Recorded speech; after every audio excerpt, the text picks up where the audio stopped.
could I ask if any member has any declaration of interest in respect to matters contained within this meeting's agenda? And if so, can you declare them now orderly and in written? Any declarations? No. Can we, do you mind if I do the roll call now, please, right, Chair? that's fine. Yeah. Absolutely. So the members that I can see online are Councillor Ali, Councillor Cole-Brown, Councillor Drake, Councillor Evans, Councillor Holmes, Councillor Hussey, Councillor Jarvie, Councillor Jones, Councillor Norton, Councillor Roberts, Councillor Shaw and Councillor Thomas. I can't see Councillor Ellsbury online at present. If you are there, Councillor Ellsbury, please make yourself known. I can't see Councillor Hodgins online at present. I am here. Yes, he's there. Thank you, Councillor Hodgins. Apologies for that. That's no problem. Okay, it's fine. Councillor Lister. I can't appear to see Councillor Lister at present. Okay. Sarah, I think Councillor Ellsbury is still recovering from his COVID. Yes, he wasn't well, was he? No. Okay, thank you. So at present, I've just got Councillor Ellsbury and Councillor Lister not in attendance. Thank you, Chair. Right. All right. Item number 3, Chairperson's announcements. And I'd like to advise members we have a guest joining us today to observe our meeting, and I would like to welcome Sandra Avery from Bedfordshire Fire and Rescue Service.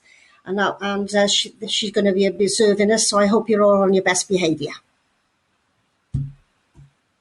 Okay. Right, item number 4, to receive the minutes of HR and Equalities meeting, 2nd of November 2020. I'll take you through page by page. Page 1, page 2, page 3, page 4, page 5, page 6, page 7. Do any members have any questions on these minutes? No, I'll approve them, Chair. No, you remove them? Somebody second them? Yeah, I'll second them. Yeah. I second it. Thank you very much. Right, we move on now to item number 5, which is the South Wales Fire and Rescue Service Annual Pay Policy Statement 21-22. And I'm going to hand over to Alison to go through this report. Thank you, Chair. Morning, members. This report presents the annual pay policy statement. As a fire and rescue service, we are required to publish our annual pay policy statement each year. It's a forward-looking statement. I'm not proposing any changes to the policy statement that you signed off for last year, other than you notice that the relevant pay rates have been updated to reflect current position. As the paper says, I'm looking for your review of the policy statement and your approval of it, because we have to present this to Full Fire Authority for its approval prior to the end of March. So there are no changes to highlight on this occasion. I'm proposing we pull this forward for this year. So any comments, questions, appreciated. Has anybody got any questions, queries? I've just got one regarding the announcement of possible pay freeze. You know, Yes. It's a difficult one, that, isn't it? I don't know, because it affects, apart from NHS workers and those earning less than 24,000. It's a difficult one for the fire service, isn't it?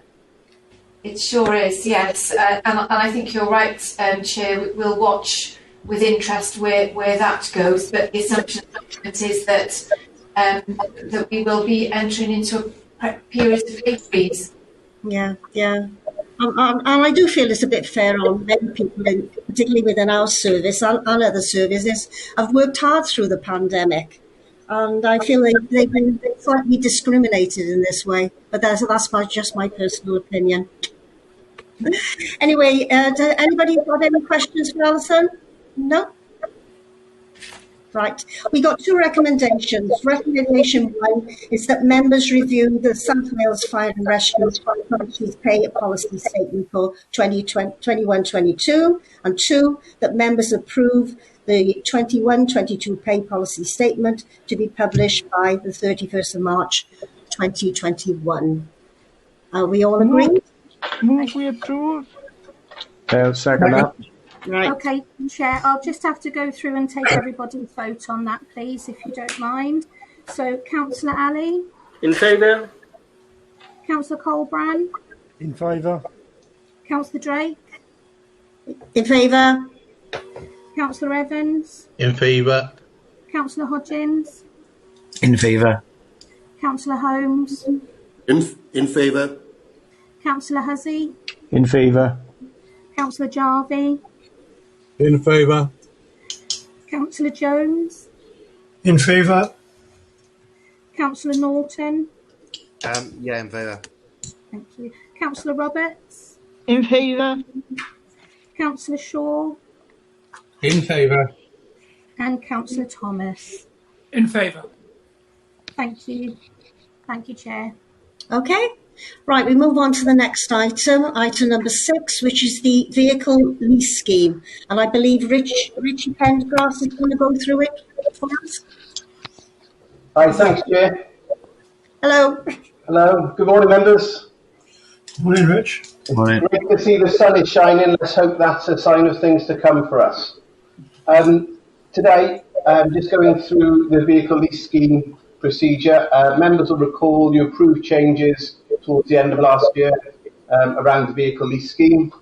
But part of the actions on me was to bring this back to HR and Equalities, the policy. So it's quite in depth. It was written in conjunction with our consultants for tax, PS tax. So are there any questions from members regarding the introduction of this? Any questions? Oh. Nobody's indicating. Can I just ask, is every member on the scheme still on it, under the new provision? We've had a couple of members leave, I believe, of the scheme just because of the tax implications now with emergency vehicles, but it's still fairly healthy and they're very much in the minority. So it looks like the changes we've made has made the scheme more sustainable for individuals and for the service. So, and I think it's been quite well received by those middle managers who are on that scheme. Is that fine? One of the things we are looking to do going forward is about the introduction of more green vehicles. We're looking at a way of doing that doesn't compromise our emergency response. Is that okay with you, Steve? Yeah, with the new vehicles, are they going to be fully hybrid or are they going to be, just charging ones? That's the point I'm trying to read. Yeah, I think we're looking at a point now as the range increases, so you can get some vehicles now up to 300 miles range. We're looking to introduce those onto the scheme. One of the challenges we have at the moment is we're limited on the insurance groups and some of the fully electric vehicles, because of their performance, have too higher insurance category at the moment. So over the next 12 months, what we'll look, we've already ordered, I believe, 10 fully electric vehicles as pool cars. As we evaluate their performance, we will then look back at the scheme and see how we can encourage others onto a greener solution. And also, that'll be good for our climate change policies and everything environmental. So, yeah. Thank you, Richard, for that. Yeah. Okay. Has anybody else got any questions for Richie? Okay. Well, our recommendation is that the members of the HR and Policies Committee note the introduction of the procedure OP 03009, the South Wales Fire Service Vehicles Lease Scheme. I'm getting a lot of background noises from somebody. Okay, is everybody agreed with that? Agreed. Yeah, second that, Chair. Thank you, Chair. I'll have to go through and get the votes again, and I'll make this as painless as possible. Just to advise you, Chair, Councillor Ellsbury has joined us, but I won't go to him for his vote on this item because he wasn't present for the entire report. Right. So, Councillor Ali. Oh, yes, sorry, great proposal. In favour? Just a minute. Councillor Shaw is indicating. Thank you, Sarah. Yeah, the recommendation is only to note the document, isn't it? Yeah. So we don't really need a vote on it, do we? Right. I had been advised to go through every agenda item and get a vote. Apologies, members. Okay. Councillor Norton's now indicating. In my own council in Cardiff, if there's an issue we think we'd have no votes against, we indicate if any member wants to have a vote, rather than having to go through an issue with a vote with everyone obviously proving it, because it takes extra time. Could we potentially look at doing that if every member's happy with the issue, not to have a vote, and if a member wants to vote, maybe they can take the off with a hand up, potentially. Because obviously, just because we have a lot of votes, which obviously just has everyone agree, and it takes up time. That's the only reason I suggest that. Chair, what would you prefer to do? And has Sally got a view on that one? Yeah, well, quite honestly, if it's only for noting and everybody members have agreed, I think that's the best way forward. But I think for the decisions that are just noting the report, we can just ask if anyone is unhappy to note. Yeah. And wants a contrary recommendation. Okay, we'll do that in future. So, members, is everybody happy to note that report? Any issues? Yes. Right, no issues being indicated. Thank you, Chair. Right, we move on to item number 7, which is the Welsh Language Standards Update, February 2021. I believe Andrew Jones is going to present this report. Yes, thank you, Chair. Good morning, members. Just a quick update. You will all be aware of the authority's obligations under the Welsh Standards Compliance Notice that was issued to us almost 5 years ago now. You'll be aware from the report there are a total of 150 standards, and there is an obligation on us as an organisation to demonstrate suitable implementation of progress against those standards.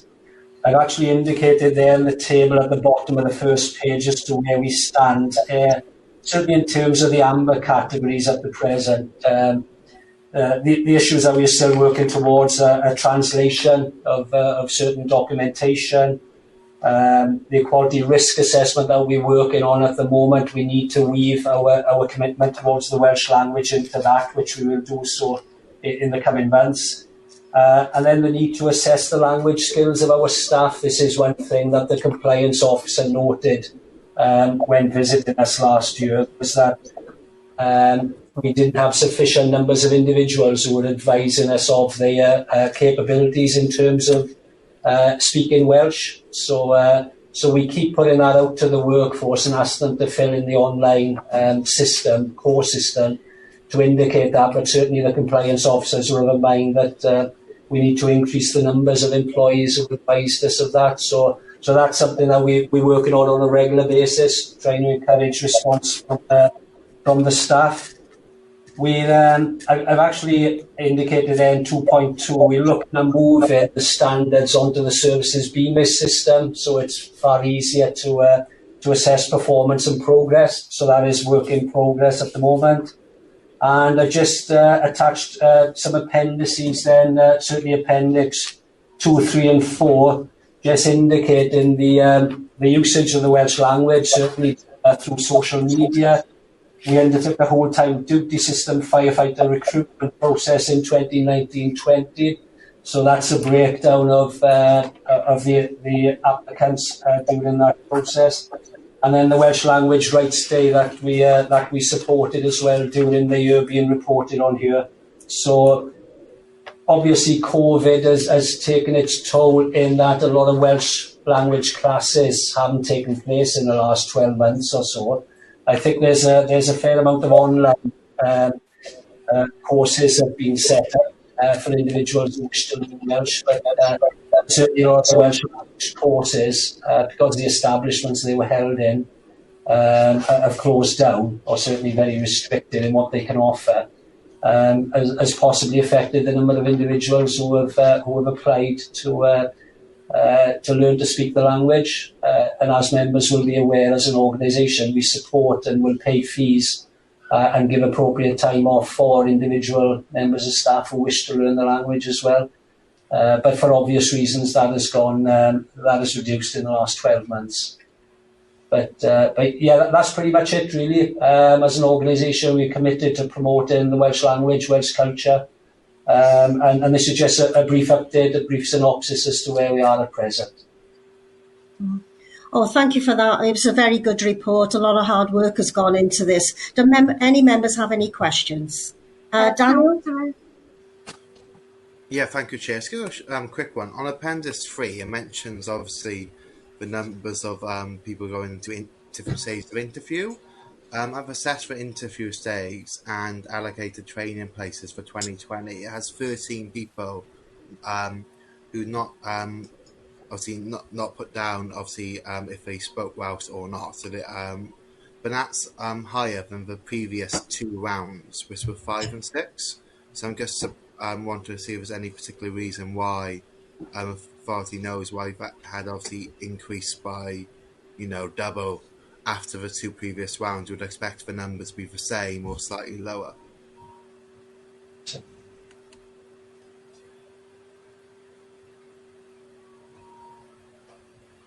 Yeah, there's Bruce. Can I come back to you, Councillor Norton? I see the point you're making there. And a note that I made at the bottom of this appendix is obviously for individuals who haven't come through and become employees. There's no way of us verifying the actual data there. This is information that is simply put onto an application form. But I pick up your point, though. That should be a reducing number in that end column. I accept that, Councillor. And if I can come back to you separately on that, just to see whether it is a typo on our part. That's fine. That's okay with you, Daniel, is it? Any other members got any questions? Councillor Shaw has been indicating, and then Councillor Evans. Right. Thank you, Chair. Yeah, I did have a question on the standard relating to a body's use of social media, and it is indicated as read, but it seems a really, really difficult one to overcome. The report and all the work of the authority, if you like, is exemplary, I think, but this is going to be a particular issue, isn't it? I note I get tweets from the South Wales Police as well, but frankly, I only ever see the English one, so I don't know if it's because I'm registered just for English, but that being bilingual for station tweets at that level is going to take a huge effort to overcome. Really, the question is red appropriate given the situation, or would amber be a fair reflection? Yeah, Councillor Shaw, this is an issue we had going back when they clarified the Welsh standards in 2016, and we advised them at that time that this isn't a standard that we could meet for the reasons you point out there. Yeah. And we haven't been able to meet it, but it may well be, what I'll do, I'll go back to the compliance officer and say, look, this is going to remain red forever and a day, unless something significant changes. I'm sure there are other public authorities who will perhaps run into a similar issue. So what I will do, I will go back to them and just share the thoughts that you were succinctly put there, in that this is something we're probably never going to be able to comply with. Yeah. Okay, thank you very much. Okay. Chair, if I could just add on that one, this was one that we actually made an application to the Welsh Language Commissioner to try and vary that standard for us, particularly down to station pages. Obviously, we comply from our corporate centre, but when stations need to put social media information and messaging out quickly, it is very difficult for it to do what it needs to do on the social media platform with the delays that will be experienced, particularly as the stations work 7 days a week and our translators only work 5 days a week in delivering this. But that request to the Welsh Language Commissioner was refused. Was there somebody else who wanted to speak? Yeah, me it was, Pamela. Yeah. Right. I can't see on the screen, sorry. I know, I'm good looking as ever. What I wanted to ask, I sit on another body and we've just done a members development training on the Welsh language. Are we sort of doing any provision for that for us as members?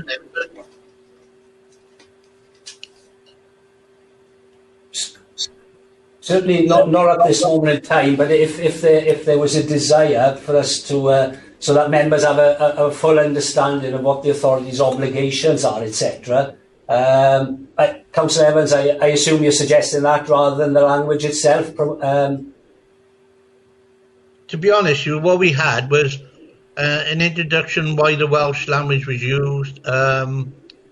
We were asked our favourite Welsh place names or Welsh word, and we looked into them to just understand the Welsh language, along them lines. So, okay. Just to give members a development of why the Welsh language is important for our for Wales. That was all. Okay. Yeah, more than happy to look into that. Absolutely. Chair, could I suggest that perhaps some training on that is, if you want it for the HR committee, it could be tagged on to the end of one of your HR meetings? Yeah, that sounds okay to me. Does everybody else agree with that? Yes, I agree with that. Yeah. Anyway, the recommendation is that we just note the information in with the report. So shall we move on? Right, we go to item number 8 now, which is the Firefighters Pension Scheme Welsh Government Circulars 2021. And I believe Alison is going to take us through this. Yeah, thank you, Chair. So HR and Equalities are the receiver of any Welsh Government circulars in relation to firefighter pension scheme changes.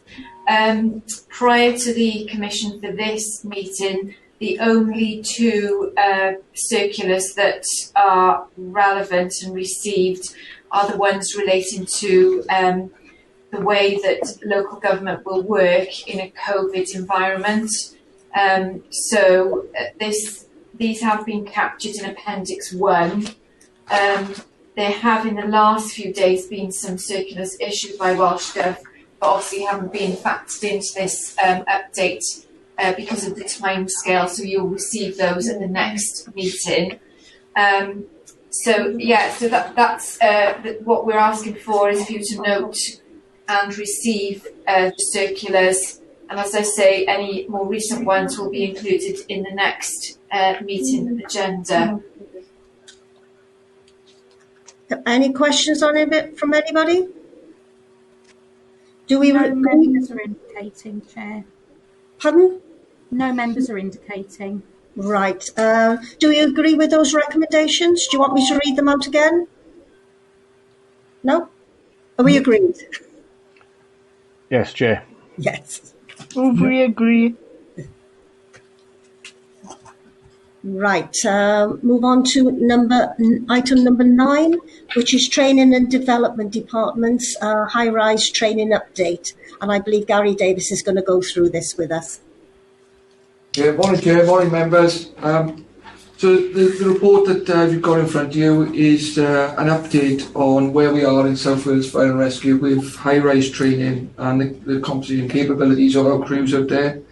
So following the tragic events of Grenfell Fire in June 2017, we set up a project team to look at skills gaps analysis from where we are with high-rise in South Wales. Following this, we carried out theoretical training across all individual station-based personnel, and also we utilised a venue at West Midlands where they've got a large complex for high-rise training.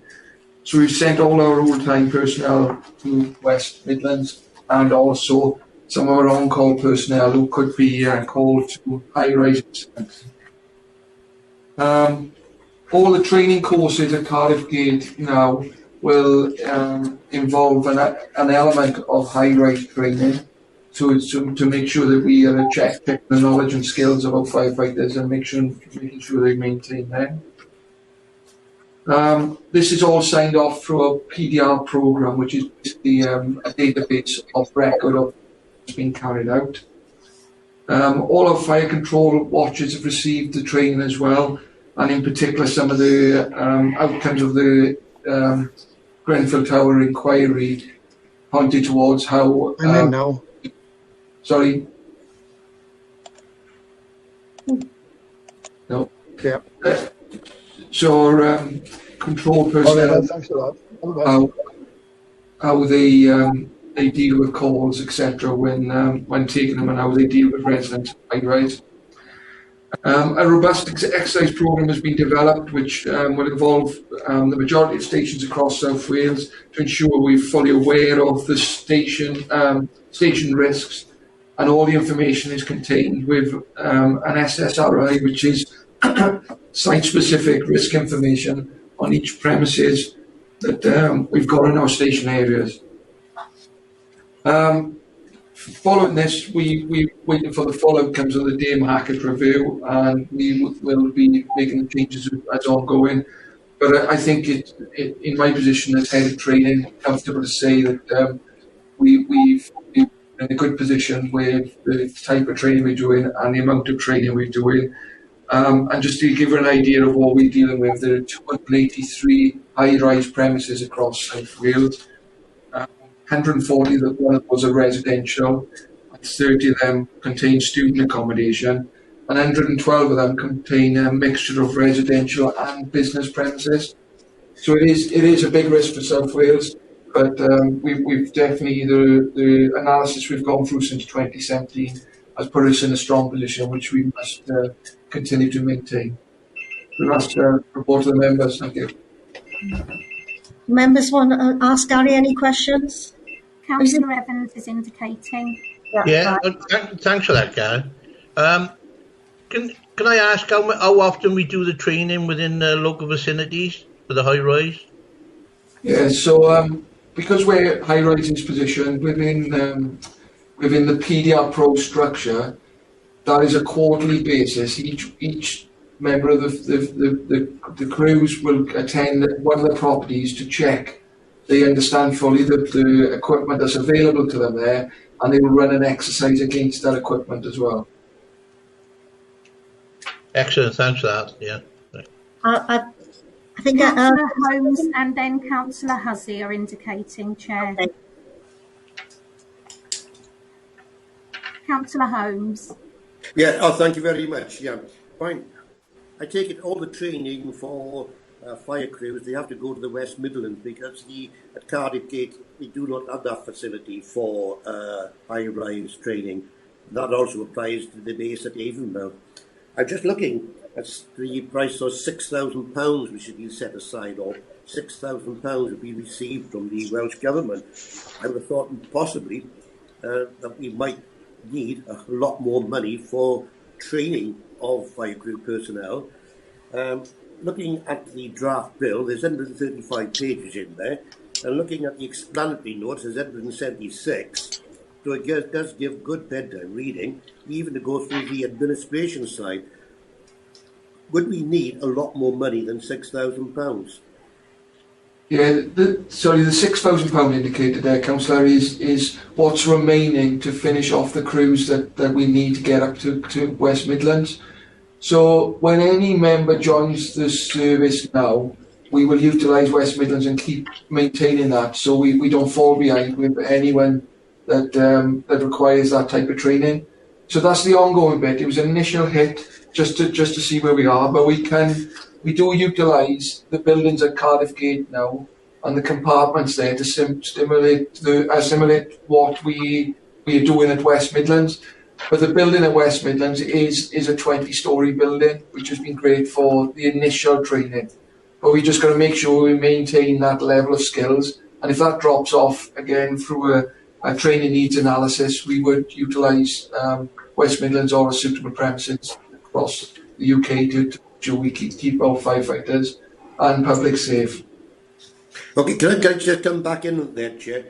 From my experience in local government, building control, also the private sector, successive governments seem to chuck legislation at local authorities, the fire service, but they never give you the resources to implement the legislation. That's how I see it. And I'm just wondering, without getting into the realms of politics, should there be a lot more money forthcoming from central government to implement this, when it becomes an act, let's put it that way. Chair, if I could help on that, certainly we're involved on some of the consultations in relation to the changes to building regulations, who is a statutory consultee on major developments. And as part of that, we have put a business case in to Welsh Government of the additional resources we need for the planning application process. Obviously, the new white paper that's come out on building safety, the consultation period has only just commenced. So we're in the process of formulating our response to that. And part of that response will be indicating what resources we need going forward to meet some of the proposals within that paper, because as you say, there's an awful lot of detail in there, and some of the final options haven't been set in stone yet. They've still given different scenarios as to what might happen. Oh, thank you, Madam Chair. Thank you, Sally. I think that was well put. Thank you. Councillor Hussey, did you still want to come in? Yeah, thank you, Chair. Only a quick question to Gary. Do we know of any of the high-rise buildings that have got dangerous cladding on? Yes, we're dealing with several of our premises across our two cities, which in particular Cardiff, which have got some of the flammable cladding on.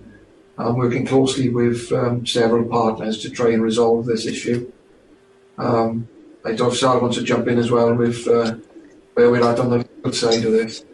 I will. So just for members' information, we've done fire safety audits of all of our high-rise premises, so we know which ones have unsafe cladding. We also know that we have a number of buildings within our area which have compartmentation issues within the structure as well. For some of the more serious issues that we've identified, we have issued quite a number of enforcement notices against the responsible person for respective high-rise. A number of those have been appealed and the appeals are ongoing, but we have managed to work with the responsible people in various premises so that necessary defects have been addressed. I have a meeting at 2:00 this afternoon on one of the final premises where we're still trying to work with the responsible people to put some of the issues right. So it is heading in the right direction. And certainly Welsh Government's statement last week about their contact with Westminster over the funding for addressing high-rise issues.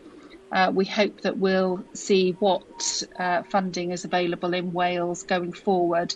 And Welsh Government have already indicated that they won't be putting it just to address the unsafe cladding issues, but in Wales they'll also be looking to put funding in place to address some of the compartmentation issues that have been identified as well, which present just as serious a risk. Okay, thanks, Al. Thank you, Gary. Yeah. Any other questions? Councillor Shaw is indicating. Councillor Shaw is indicating, and Councillor Hodgins. Sorry about that. I can't see from here. All right, thank you, Chair. Thank you. It's just an interest really. In Bridgend County, I believe the tallest building in the county, in the town centre, is Crown property. Does that present any particular issues? Do you want to do that, Gary, or me? Oh, go on, Sam. Right, Crown Property have their own fire officer who's actually seconded from our service to Welsh Government to deal with all the Crown premises. So they take on board that area of the work. Okay, thank you. Councillor Hodgins, sorry to keep you waiting. No, that's fine. Obviously, Sally, I didn't know whether I missed it in your statement about buildings, but has there been an assessment of the fire estate buildings, if there is any? Because I know we haven't got many high-rise, but if there is any cladding issues in the roof spaces or any, has that been done across the whole estate? Sorry, of our premises now? Yes. Has anything been done across the whole estate? Obviously, we're focusing on the high-rise, and we don't have any fire authority premises that will come under the definition of high-rise of 6 stories or more.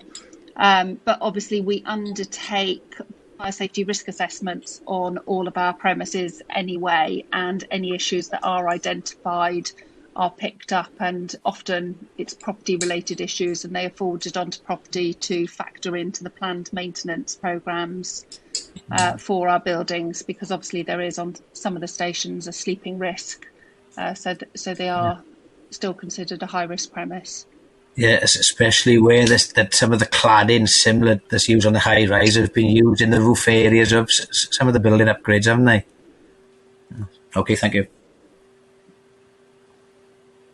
Everybody finished? Okay, thank you. Yes. Okay. I'd like to thank Gary and Sally for this report. So there's an awful lot of work going into this, which is good to see. And thank you for members' questions today and the answers. So the recommendations that members consider the contents of the report, which I'm sure we have. And I'm sure we're grateful for the answers. Yeah, move we accept. Okay, is that all right? Accepted. Right, we move on to item number 10, which is the gender pay gap statement, and Andrew Jones is here to deliver that. Thank you, Chair. Just a quick update on our current gender pay gap. Members will be aware that since 2017, all organisations, private or public sector, with a workforce of greater than 250 has to report on an annual basis, indicating its gender pay gap information. If you have a look at the figures on Appendix 1, you will note that the figures at the bottom in brackets were last year's figures, and then the ones above then are this year's. So whether you calculate it on the mean or median data, there's been an improvement there, which is pleasing to note. It is difficult to establish the precise reason for why the gap is narrowing, increasing, etc., etc. But there are some things that we're doing which we've included towards the end of the report then, in terms of mixed gender interview panel, changing the perception of the roles in the service, so encouraging more applications from females, if you like, to become firefighters, and to develop new learning pathways for all staff as well, so that all staff have the opportunity to ascend to the level they wish to aspire to. So a lot of the internal work that we are doing, I think, is starting to bear fruition. With regards to the last 2 recruitment campaigns, we managed to attract a higher number of female applicants, and a number of these have found their way in, and we've actually offered them posts on whole-time firefighter courses. As they progress from trainee rate of pay to development rate of pay to competent rate of pay, that obviously has a beneficial impact in narrowing the gender pay gap that we've experienced previously. So one of the primary reasons for this improvement, I think, is the work that we've been doing, the proactive work we've been doing in positive action around encouraging applications from the female population. So I'm hopeful that this trend increases and we reduce that number further. We actually take the detail and the data from March 2020. So the payment details that were made on the 15th of March of last year form the basis of this calculation. And the gender pay gap information that will be published by the end of next month on our website. and uploaded onto the government site as well. So yeah, that's pretty much as I wanted to report in here, other than to say it's a good news story, and we'll be doing our very best to ensure that's a trend that continues going forward. Do members want to ask any questions? No? No members are indicating, Chair. I will have to take a vote on this one. Yeah.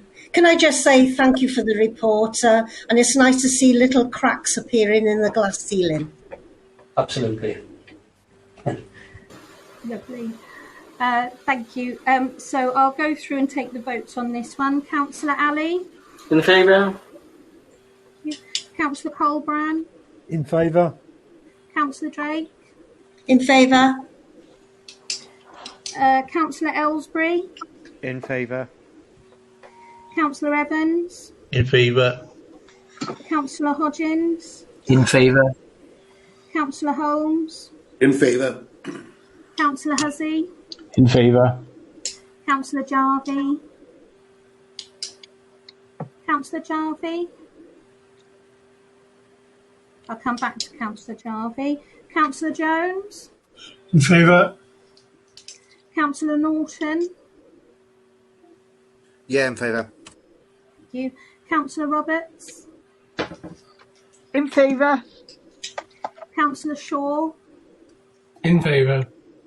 Thank you. Councillor Thomas? In favour. Thank you. And just returning back to Councillor Jarvie. No, there's no response from Councillor Jarvie. Thank you, Chair. Chair, just to advise that Tudor Davies has also joined the meeting for your information. Thank you. Hello, Sarah. How are you? Good morning, Tudor. Hello, Pam. How are you? What item are you on next? Right, well, the next item is item number 11, which is the annual equality report from 1st of April 19 to the 31st of March 2020. And I believe Harry Wood is going to go through it for us. Yes. Hello. Good morning, everyone. Thank you for inviting me or allowing me to come in and present this. As you may know, every year the service has to do an equality annual report as part of our duties to the Welsh Government's public sector equality duty. It's basically a report card. And that is what I'm presenting for your information here. It is set up to be very user-friendly, because this will be a public document. We want to encourage folks to read it. So we do try to use a bit of color, a bit of graphics in order to make it easier for our people that we serve to actually look at it, read it, and comment back on it.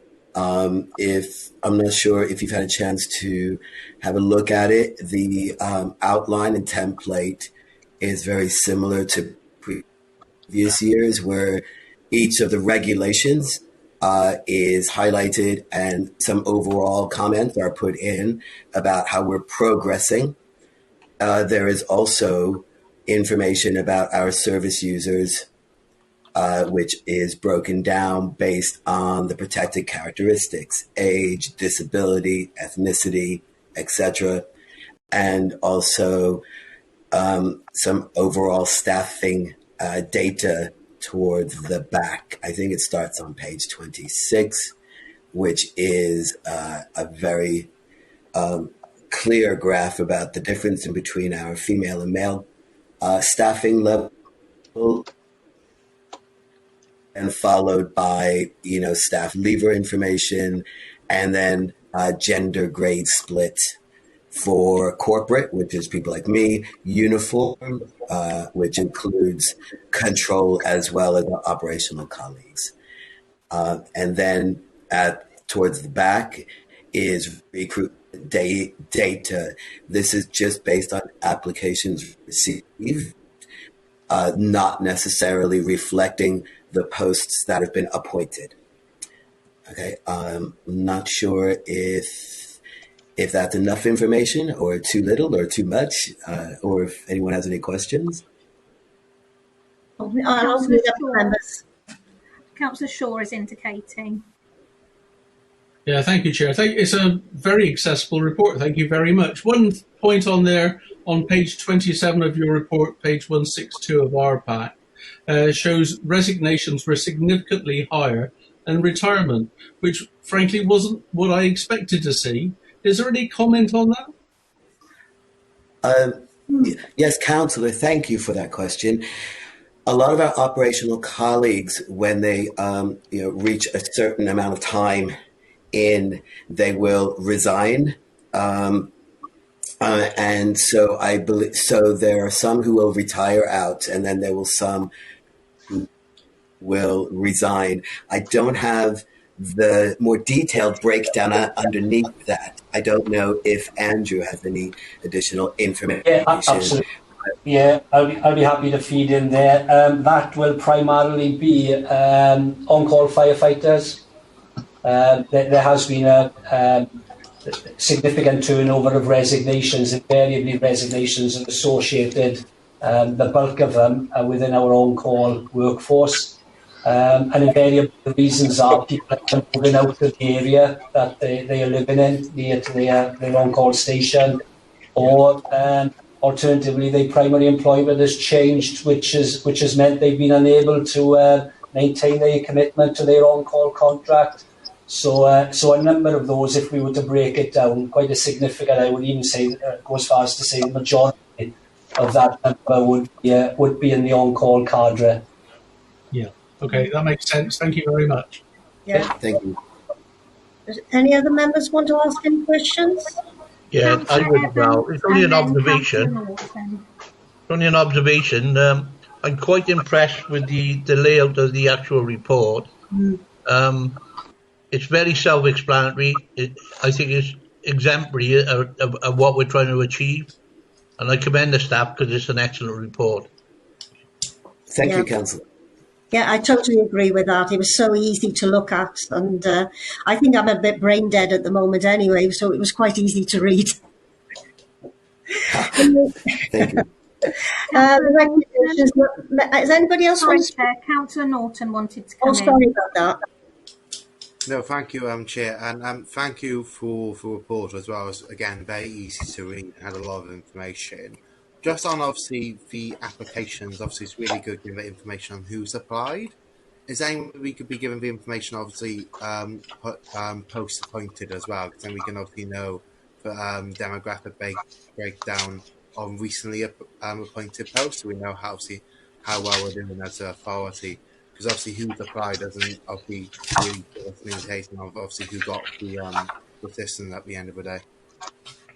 Yes, thank you, Councillor. Yes, that's a very good point. What will happen, because this is for 1920, so what will happen is we do something called an open source data breakdown that goes up on our website, and one of the reasons why we find it difficult to indicate who has been successful is because with some characteristics like disability or orientation, we could inadvertently out our.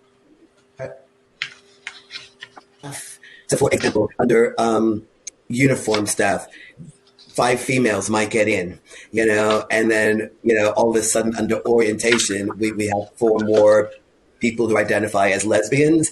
It would be we could inadvertently out folks. So the decision was made about 3 years ago, 4 or maybe 4, to not put it in the report, but when we do our annual collection of staff data. So what that means is people who are appointed now, they will be encompassed in the full staff data this time next year, to try to remove that thing of somehow we're gonna pinpoint to a member of staff something that we don't really want to be pinpointing. I don't know if that makes sense, Councillor. No, it does. It definitely makes sense. I understand why that's obviously taken. Yeah. Thank you. Yeah, that's fine. I've had some, now we've come out of Europe, I do get worried about these acts that are instigated via Europe, like the Equalities Act. And I hope that at the moment everybody says it's going to stay in place, but I hope in future nobody's going to mess around with them. Yes. Yeah. Ditto. Yeah. Yes, I mean, and councillor, if I may just say, all these acts, and you as councillors will know far more than I, all the legal stuff. But at the end of the day, it's about people and trying to make it a fair, playing field for folks. Yes. So thank you for supporting that. Yes. And, well, our recommendation is that we note the report, and thank you very much for it. Is that all agreed? All agreed. Thank you. Thank you. Right, we move on to item number 12, which is the establishment structure, January 2021. And I think it's Andrew Jones again to deliver this. Yes, thank you, Chair. And members will be pleased to note a very quick report on this. You will, many of you will recall confirming the establishment back in September 2018, and one of the remits of that agreement was to approve an amendment to the scheme of delegations to allow the executive leadership team to approve any changes to the permanent structure, but that we would be required to report back to yourselves on an annual basis with any such changes. Pleased to note there have been no changes in the last 12 months. The structure, which was quite fluid, shall we say, back in 2018-19, is now settled, and there have been no requests from any heads of service to amend their structure. So just for note, really, this report. Oh, thank you very much. Has anybody got any questions on this? And do we just move it noted? Agreed? Move we note. Thank you. Right, we move on to item number 13, which is the South Wales Fire and Rescue Service People's Plan 2024. And Alison, I believe, is taking us through this. Yeah, thank you, Chair. So members will have seen a draft of this plan previously. What we've done with it is we've been working on an all Wales basis with colleagues from Mid and West and North Wales Fire and Rescue Services, because we produce an OD plan on an all Wales basis. So we've reviewed this plan in light of those discussions. We've tweaked in a couple of areas, but nothing significant. We are sharing it with you today to note where we are. What we have also been doing is talking to colleagues in our stats team who record and track our delivery against objectives. So what we're now doing with the activities mentioned in here, so particularly in relation to the objectives, is we're placing them into a more formal footing where we can monitor and measure our activity against those. And I think from my perspective it's important and certainly Andrew's as well, that we set out our delivery plan in the form of this document, not just for the organisation but also for our own team as a function. It does give a very clear steer in terms of the things that are most important to us over the next 3 years. I think probably what I would like to propose is it's at the annual review for next year is we bring also a capture of how we've done against the objectives that we've crafted for delivery within the next 12 months. So that you get to see how we've moved towards delivery or not of those objectives. Some objectives will happen over the 3-year window. Others, I think, will be able to show some movement against within a 12-month window. So really, it's to share with you. We're asking you to note it, but as always, any comments or observations will be gratefully received. And we will bring it back to you again next year, as I say, to check how we're doing against the objectives that we've set in this document. I think Councillor Shaw wants to speak. Yeah, thank you, Chair. Just a comment, really. A very good, accessible document, and it does set out the baseline, if you like, for assessment. It'll be very important to be able to measure against those objectives, so I welcome that next year. Thank you. Thank you.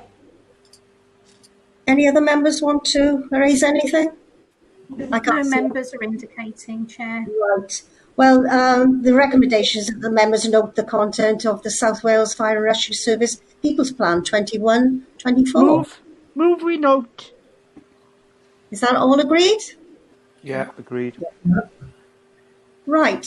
We move on now to item number 14, or preparation for sociology economic duty. Oh God, I had a job to say that one. I think Carrie's going to go through it again with us. Yes, hello again. As you may already know through your councils, the Welsh Government are bringing in socio-economic duty, which comes live on the end of March. And it's around socio-economic deprivation and recognizing the impact of that on quality of life, on health, on well-being, on access to opportunities. This paper was just a very brief kind of overview of some of the things which we in the service have been starting to do in preparation, because no point waiting until the 31st of March and then starting. Actually, as an organization, we are quite ahead of the game, because if you think of a lot of the preventative work and the outreach work that we do and we have been doing, a lot of the communities who will benefit from this act are ones that we're already engaging with and serving. We just didn't have that language before. I mean, socioeconomic, that's another one of those terms, isn't it? And so the purpose of this paper, this document, was just to give a brief overview of some of the things that we've been doing. We are pretty much well on the way, and I would even go so far as to say, maybe further ahead than some other single service organizations. Obviously, in places like local authorities, it's going to be more complex because local authorities cover everything from street lighting to housing to everything. So, maybe in your councils, that journey is going to be more complex. But I just wanted to reassure the committee that we are on the way and we're ahead of the curve, and we're quite excited about this opportunity given to us to actually validate a lot of the preventative work that we do. And I will be bringing further updates to you, obviously once it gets rolling.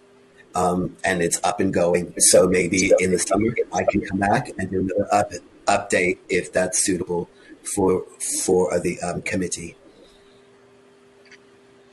Any questions? Councillor Evans and Councillor Shaw have indicated. Thanks for the report. What I would like to ask is, what are we doing in collaboration so we don't duplicate a lot of this? And also, speaking as a ward member in one of the most deprived areas in Torquay, what are we doing to work locally within our areas? Are we going to get, any information, or are we going to get any support, or is there any liaison between any members within our authorities? Yes, Councillor, thank you for that. Because one of the key ways that partnerships are seen to be an avenue to go ahead. I mean, bear in mind this hasn't started yet, and there are still some little tweaks being done. But there are those PSB boards, So that will be a great opportunity to do collective bits of work in the areas, in relation to servicing smaller areas. Our stations are primely placed. What we're doing now is beginning the conversations with our station commanders, all of our senior managers, our directors. So those conversations are starting to happen now. But until it actually goes live, we're not wanting to do too much externally, because there's nothing worse than promising something and all of a sudden it doesn't happen. So we're focusing about in-house at the moment and trying to get our infrastructure sorted. But I'm more than happy to provide more regular updates, because obviously after the 31st of March, it'll be a lot clearer, because then we will have the final version of the guidance and the final version of ways forward. Chair, just if I could just add to what Carrie just said. Interestingly, we talked about this topic on Thursday last week at our senior management team meeting, and we talked about, we had a presentation from one of our analysts around future trends, and we talked about it in the context of, what does this look like? So socioeconomic duty in terms of our activities such as our recruitment profile. How now will we look at the way that we recruit people in terms of some of the areas within Wales that we may need to do a little more work in terms of getting into those communities and opening up avenues of opportunity for people. So that's the sort of discussion we started to have last week. And I think Carrie's coming back to our SMT meeting in a couple of weeks for us to do a bit more thinking around, what does this mean for us and the communities of South Wales, not just from an operational perspective, but also from a recruitment of people into service. So yeah, very topical, and a bit thinking for us to do in this space. But perhaps we could bring a paper back to this meeting at some point in the future to share our thinking and our progress. Councillor Shaw? Yeah, thank you, Chair. Yeah, frankly, I've been waiting for this enactment for a very long time. I think socio-economic duty is an incredibly important aspect that's been so far overlooked. What I think intrigues me is, if you look at the Welsh language requirements, it's incredibly prescriptive, and it's right down to a very, very fine level of granularity, what Welsh Government expect of public bodies, if you like, to be able to do. I appreciate what Carrie's saying, that we're ahead of the curve, but it seems to me that it has the propensity for every organisation to be reinventing the wheel. Is there much guidance? And the other one goes back to an earlier question on another subject. Is there any financial contribution for Welsh Government to go with this act? Thank you, Councillor. In relation to the latter question, I do not know of any financial contributions that are available yet. I don't know if that would come to me, if I'd get that information, but I've not heard anything about that. And getting back to your first one, yeah, I mean, there is a guidance, a statutory guidance document. I'm on the Welsh Government Working Group. A senior colleague is on the more strategic. And it's taken a long time to form this, and it's still in draft form. Hopefully that will offer some guidance. But I fully get what you're saying about the Welsh language. One of the things with, socioeconomic or the protected characteristics, as they're called, is they're not as singular as maybe Welsh language. It's very possible to kind of go, well, signs have to be like this and this has to be like that. But once you involve things like, if someone's living in an area of deprivation, they might also have a disability, and they might also be a single parent. All of a sudden, there is a lot more things to have to Absolutely. It will be about multiple deprivation, won't it? Yes, and so it can be frustrating, but also it also gives us a bit more flexibility to meet those needs because they aren't as prescriptive. If that makes sense, it can be either or. And I like to think of it as opportunities to kind of be a bit more, meet those needs. So. Right. Thank you. Thank you very much. Yeah. Any other questions? I'd like to thank Carrie for this report and for answering all the questions as well. We're all on a learning curve at the moment, and hopefully we'll be able to move forward. And I'll be interested to see what actually comes out on the 31st of March. I know, as you said, we're sort of a bit ahead of the game, but it's going to be a much bigger picture for local authorities, and we'll just have to take it from there. Yeah. Okay. Recommendations. Members note the contents of the report, and members are provided with a 6-monthly update report after the October 2021. But as I said, I'm sure you'll be able to give us updates as and when. Move we Yes, note. Councillor. Okay. Thank you. Right. Thank you very much. Item number 15 is the report on the mental health project and activities, and David Cruz I think is going to go through it with us. Yeah, thank you. Good morning, everyone. I'll just provide a summary, really, of the report. So hopefully you can all see my screen.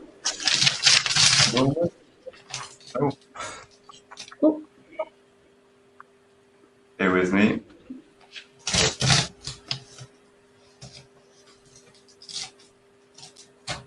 Yeah. So I'll just recap, really. So our project encompasses our 3 Ps. So that is looking at prevention, protection and promotion. So we're on our way, really, with some of the protection elements of how people access support within the service. Promotion then looks at similar days like World Mental Health Day and Time to Talk days.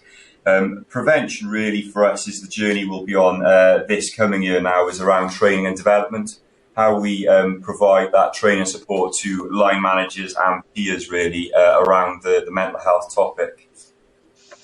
So just to recap on some of our achievements since the last update. So we now provide induction delivery on crew manager and station manager induction days. These are newly promoted crew managers all the way up to station managers. They're now getting input on how to support individuals, perhaps within their workforce, around mental health. We now have a joint calendar of events that links in with health and safety and the wellbeing team sat within that department as well. So we're all coming at this topic all lined up, really, and saying the right thing. So it's just a coordinated approach to some of our activities within the service. The wellbeing survey, we are awaiting the results of that Invest in People Wellbeing survey. But this was an opportunity, really, for us as a service to go out and test, how staff are perceived their mental health as being supported in the service. And really, it's an opportunity just to survey our staff, but also carry out fairly in-depth interviews with groups of staff as well to see what their perception is on well-being and mental health. We've now got a working group that meet monthly. So these are 16 individuals representing all directorates and departments within the service. These are 16 individuals that have either been affected by mental health themselves, or perhaps have supported individuals, whether that's peers or those within their family group. And they're just really passionate individuals that want to try and help shape the mental health and wellbeing provision for the service.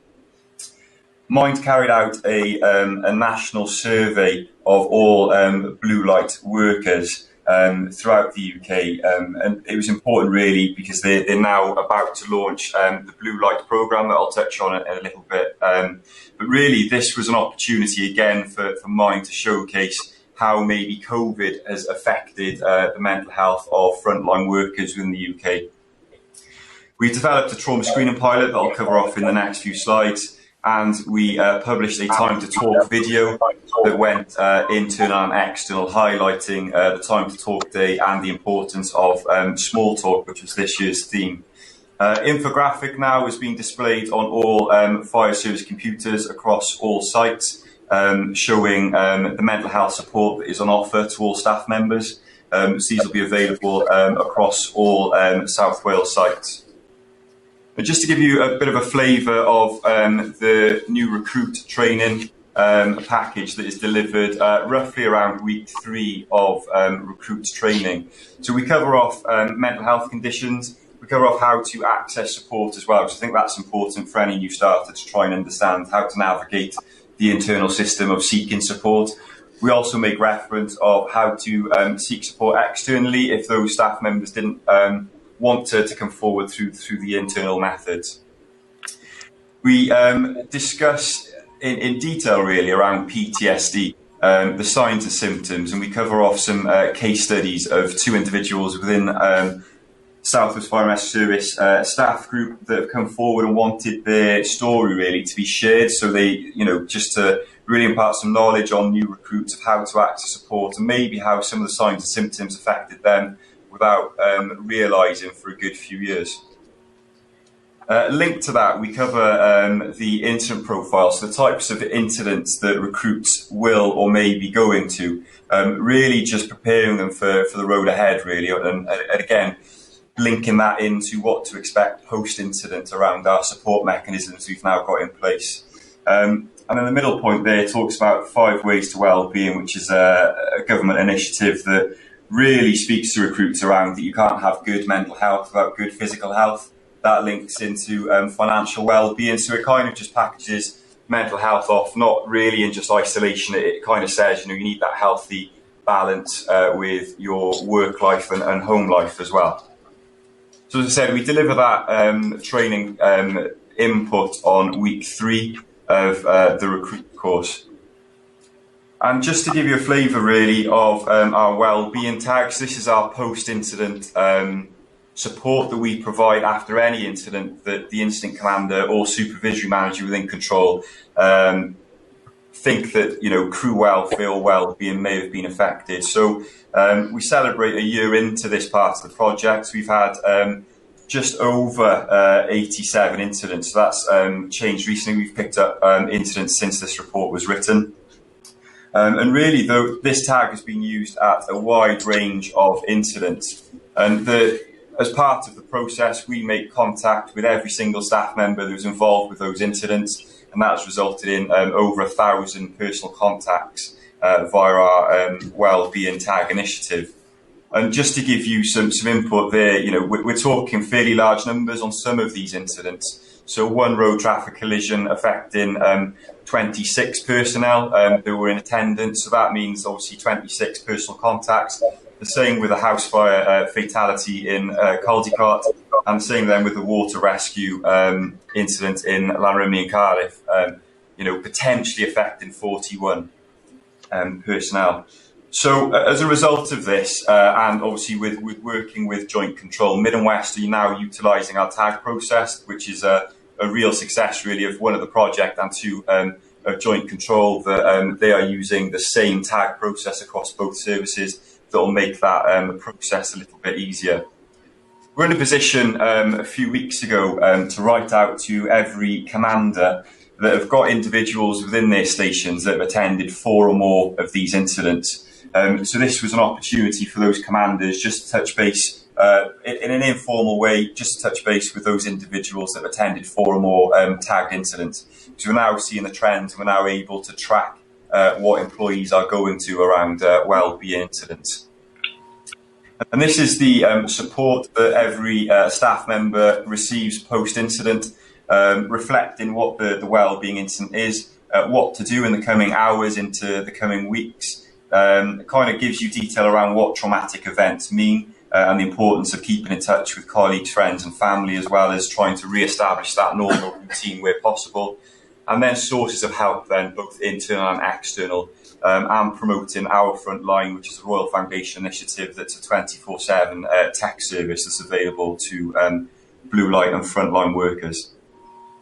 Members will be aware that we launched a trauma screening questionnaire pilot at Cardiff Central, Merthyr and Monmouth. So we're in a really good position with this pilot, and this slide just shows you sort of the contacts we've had. So what this means is after a tagged incident at one of those 3 stations, we send out an electronic trauma screening questionnaire that is really the starting point for understanding whether that individual has or will develop PTSD. So this is the first line of attack, really, when our individuals are likely to see a psychotherapist. So what we've done is just bring this early on into the process that allows the crews that have attended that incident to reflect on the incident by answering 10 trauma-related questions and 2 depression-related questions. So that trauma screening questionnaire is delivered around about 48 hours post-incident. That just gives those crew members some time to reflect and digest really what's just happened. And that just gives you a flavour there. Merthyr attended 2 incidents that we were able to tag and provide that trauma screening pilot. Monmouth, 1 water rescue, and Cardiff Central, that is, 1 train incident, 1 house fire and 1 water rescue that we were able to provide that post-incident support as terms of the trauma screening questionnaire. So the results really go directly into occupational health. So hopefully this time, in a few months' time, I will be in a position to update you on the uptake of how that's gone with our crews. Feedback currently, it's gone pretty well because they're in a position really to reflect on the computer in their own time, answering those 12 questions. So it's not like similar schemes that Mid and West and North Wales are running. This is just a different system that we feel suits our service needs. Royal Foundation, just to summarise really some of the work that's been going on with the Royal Foundation. Last January, they published a mental health report looking into the emergency responder community. The project is a key stakeholder within the report and the ongoing work, as well as the working group that was started by the Duke of Cambridge. We form part of the National Advisory Board as well. And that really gives the service an opportunity to help shape the future training and support for blue light workers. I think it's a common theme throughout all the emergency services and those that are volunteer emergency services such as Coast Guard, RNI and Mountain Rescue, that support is required nationally, something recognised, something that is a go-to place for key workers and frontline workers. And just on their recent survey, 2 in 3 emergency workers reported their mental health had become worse since the start of COVID. So I think, linked to Carrie's point there, that we are going to see a different trend throughout our workforce and our communities, as well as frontline workers due to the pandemic. March of this year, our Chief Fire Officer will receive a report that will be summarising the survey.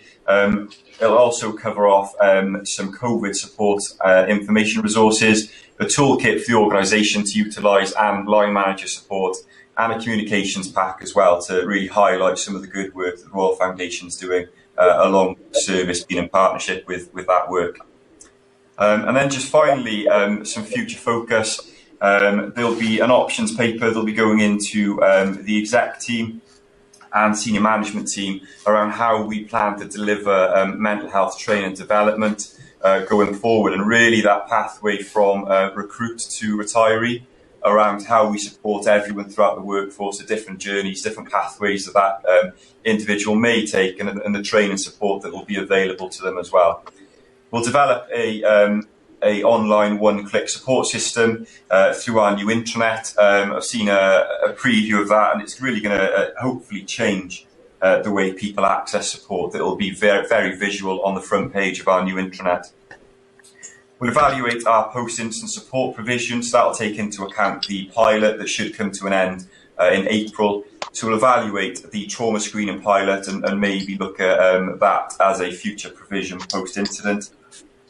And then finally, look to deliver family liaison training via To Wish Upon a Star, which is a South Wales charity, So a family liaison will be mobilised under set criteria. So should we have a severe injury of a worker within the service, or sadly a death within service, these trained family liaison officers will support the individuals, support the families of those individuals, but also support the watchers and colleagues and teams that individual may work within. So it's just covering off all eventualities. So to wish the provider of that training that we've sourced funding for, and that training is due to start on the 16th of March with 10 family liaison officers that have been nominated by the head of operations. So hopefully in the next update I'll provide you how that training went and some feedback following that, and obviously whether we've utilised any of those skills. And that's just a summary really of the report. I'm more than happy to take any questions. Anybody want to ask any questions? I will, Pamela. I just said with a future focus, it's nice to see the additional training for staff, but more impressively for the support for the families of fire staff. Yeah. I think that's vitally important under these conditions at the moment. Yeah. But I commend the report. I think it's an excellent way forward. Yeah. Yes, I thank you for this. It's good to see how this area of mental health within the service has come on. And I might sound a bit sexist here, but in the past, a lot of men never had the confidence to come forward to seek help and possibly didn't know where to go. Whereas maybe women were a little bit more open and upfront. Throughout this pandemic now, there's been so much mention about well-being and mental health. And when we eventually come out of this, I hope that will still be higher on the people's agenda and not slip under the carpet again. So, does anybody else want to say anything? No? Oh, thank you very much for David. And the recommendations that members of the HR and Equalities Committee note the contents of the report. Move we note, and to thank the officers for all the work they've been putting into the mental health. Yes. Thank you. Totally agree with that, yeah.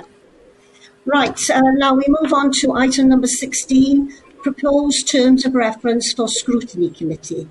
And I believe Sally's going to take us through this. Yes, thank you, Chair. This report is the culmination of some work that the Finance Audit and Performance Management Scrutiny Committee have been undertaking. If you recall, back at the AGM, it was requested that we take a further look at how we could make scrutiny in the Fire Authority more independent. And as a consequence of that, a report was taken to the existing scrutiny committee, setting out a range of options that they could consider. That report's attached to Appendix 1. It details all the options that the scrutiny committee looked at. Members opted to pursue option 4, which stays with having Fire and Rescue Authority members only on the scrutiny committee and co-opting in specialist non-voting members as and when required. As a consequence of that, it was obviously necessary to look at the terms of reference of that committee, the numbers that could sit on that committee, particularly bearing in mind the intention was that members of the scrutiny committee wouldn't sit on either Finance and Audit Committee or the HR and Equalities Committee, as the chances were that this scrutiny committee would potentially be looking at issues that those committees had considered. Obviously, slight difficulty if they're looking at issues that Fire Authority have considered because of the way we're set up. We're not like the local authorities who have the executive cabinet scrutiny split, so we will still have some involvement there. But we've tried to draft up some terms of reference and committee numbers that, as best as we can, keep the scrutiny committee as independent as we can. So if I first take members to page 217, 216, 217. That looks at the proposed terms of reference that the existing scrutiny committee considered were suitable, and you'll see that there's some changes to the way that the committee functions, particularly when you look at section 4 of those terms of reference, where it details what the work programmes should include. And you'll note that the key areas that they must look at as a minimum each year is one fire and rescue specific themed review, one community interest themed review, one performance themed review, one plan policy or procedure review, and one governance framework review. You'll then notice at Appendix 3, there's a couple of different charts.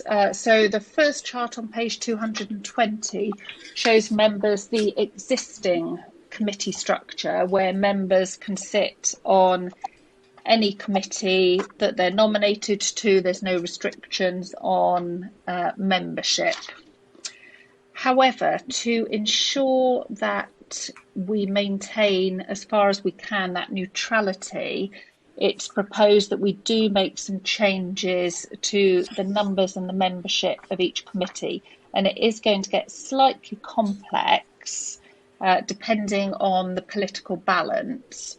But I have worked out a spreadsheet with colour coding that hopefully will make life a lot easier to the political groups before the AGM, because we'll insert many members each political group need to appoint in each committee, and I've colour coded it so that members can't sit in a committee of a different colour, if that makes sense.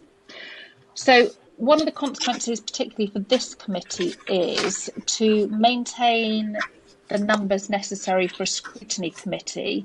We're looking to revert the membership of this committee back down to 10 members. For those of you that have been on the Fire Authority for quite a while, you'll recall that historically we did used to just have 10 members on HR and Equalities Committee, but we went through a period, particularly when the committee were considering all of the disciplinary conduct issues of the authority, where we were struggling to obtain panels of 3 from the 10 members that we had. So at that point in time, we increased the membership to 15. And obviously, since that work has transferred back across to the senior management team, we haven't reduced the membership of the HR Equalities Committee back down. So in effect, we'd be bringing the HR and Equalities Committee back down to 10 members. Finance Audit Committee, again, staying at 10 members. Local Pension Board, where there's no restriction on members sitting anyway, 4. Scrutiny Committee 7 and Standards Committee 3. If it helps, I'm going to attempt to share my screen to show you the spreadsheet, but I am on my iPad, so it may be a little more complicated, but I will give it a go.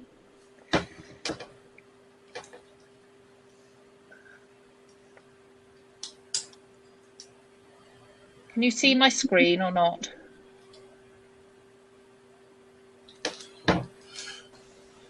No, it's not going to work. No, I don't think it's going to work.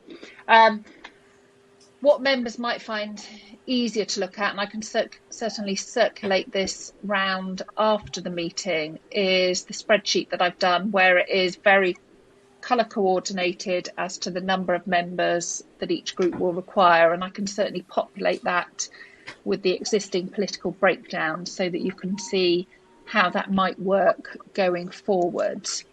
Obviously, we're looking to try and bring in any changes from the new municipal year, so from the AGM in June.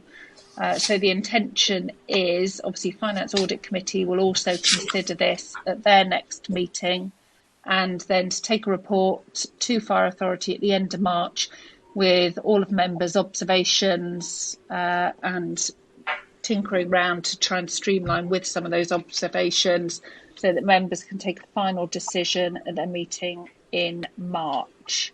And I think at that point, because I've noticed a few hands going up, I'm going to shut up and let members ask questions. So Councillor Norton and then Councillor Shaw are both indicating. Thank you, Sally. I think it's great work you've done. My only concern is it looks very, very fine line. So let's say you had one member next year decides they don't want to be on any additional committees, which is their right. Would the whole system kind of collapse because one person decided they weren't able to be on an additional committee? How fine is the line? And what is there like a minimum? So, example, if the scrutiny committee couldn't have 7, could it work with 6 or 5 if worse came to worse? I think the important point to remember is obviously the independent remuneration panel that sets members' allowances for the fire authority expect a certain minimum number of hours work per year. And I think if a member wasn't on a committee in addition to the fire authority, then they wouldn't be meeting that threshold. And obviously then, there may be a need for the independent remuneration panel to relook at member allowances at that point. So I would suggest that it would be for each political group to reinforce the messaging that there is the expectation of a certain number of minimum hours input from fire authority members, which would necessitate them sitting on at least one other committee. Sorry, but let's say 4 members on pensions committee, obviously you didn't have in your life, but let's say they decided they didn't want to be on an additional committee as well, because they could be on a scrutiny committee. If they decided they didn't want to be on a scrutiny committee, but they're already on one additional committee, will that cause an issue? Because I'm thinking more about future years more than anything else. Because they are doing their rights because they are on an additional committee. Yeah. I think a member would have to sit on either HR, finance, or scrutiny as a minimum. And then another 4 on addition to that, to pensions, and a few on obviously standards. And that seems quite a lot of work for the few members who obviously end up doing, potentially, 2 committees. Yeah, and I think that's down to political groups to obviously ensure that workload is spread. Sorry, someone's on the phone. Going to come up and pick the parcels up tomorrow. Just got a message now. Can someone mute? How's it going down there? On a call? Can you mute, please? I think it's Councillor. Oh no, Councillor Hussey's muted. Okay. I think that's going to be down, as it is at the moment, to political groups when they're deciding the nominations. Same as it is in the local authorities, really. Thank you, and obviously I know this is what obviously members wanted, and I know it's been a lot of work for you to work this out. Yeah, and certainly I'm not suggesting it's going to be the most straightforward method in the world, and I will need to try and get a gauge of political groups early on to be able to provide the lists to each group as to how many members they need to appoint, because I think that's going to be the simplest way of doing it. I think someone's got some noise from the background, which has got a bit of choice language. Oh dear. Can they mute, please, whoever they are? Sorry, Councillor Shaw, I think you were next, weren't you? And then Councillor Roberts is indicating as well. Yeah, thank you, Chair. Thank you, Sally. Yeah, a lot of work has gone into this, and I appreciate that. The direction of travel is, I think, absolutely right. It should be a separate scrutiny function. We've talked about the options, and 4 was the proposed and accepted, I think, option. And it does say in 2.19 it would require some rejigging. I think the key to this might well be your multicoloured spreadsheet, because on page 216, it does say the committee will comprise of XX members, but you can compare that with page 222, where it actually tells you how many members it was recommended. 7 members for scrutiny by reducing HR and equalities to 5. So I think the structure there is just tying the bits together, isn't it? The key one for me is 2.2.4 on page 216, which it says a member of scrutiny will not sit on FRA, Finance and Audit Committee, or HR and Equalities Committee. So it does reduce your choice for the spreadsheet quite significantly, I think. But it's probably best if I just wait for the spreadsheet, because I think that might contain all the answers. And if it does, well done. I thought it was very complex to try and sort that one out. Yes, that was why I had to go to a colour-coded one, because I just couldn't work it any other way. I think it works now, though. Okay. And of course, the other bit will need to members will obviously need to take a decision on that. The AGM is whether finance audit is politically balanced or one member from each authority, because obviously that will impact on things as well. Yeah. Okay, thanks very much, Ali. I think Councillor Roberts was next. Thank you, Sally. I think really this needs to go to every member first, doesn't it? You know, and you've proposed to do that, to send you a spreadsheet to every member of the Fire Authority. For the individual groups as well need to look at them and, you know, ascertain what they're going to do as well. You see, before... Yes. You know, yes, certainly this is just to get HR and Equalities Committee's views on what the current Scrutiny Committee have been considering. There's a report going to the next Finance Audit Committee for them to have a look at it. And then there'll be a full report to Fire Authority at the end of March, which will include this multicoloured spreadsheet, so that members can consider it as a collective. Thank you.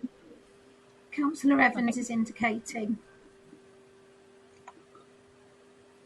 I look forward to your colour coordination, Sally. That's the first thing.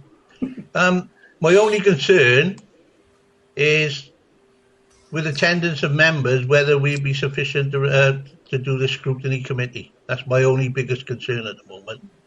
As you know, for members who are not attending regularly. Yeah, and certainly there would be a minimum quorum. Generally, it's a minimum of 3 or a third of the members are present, which in the case of 7 members for scrutiny would be 3 again.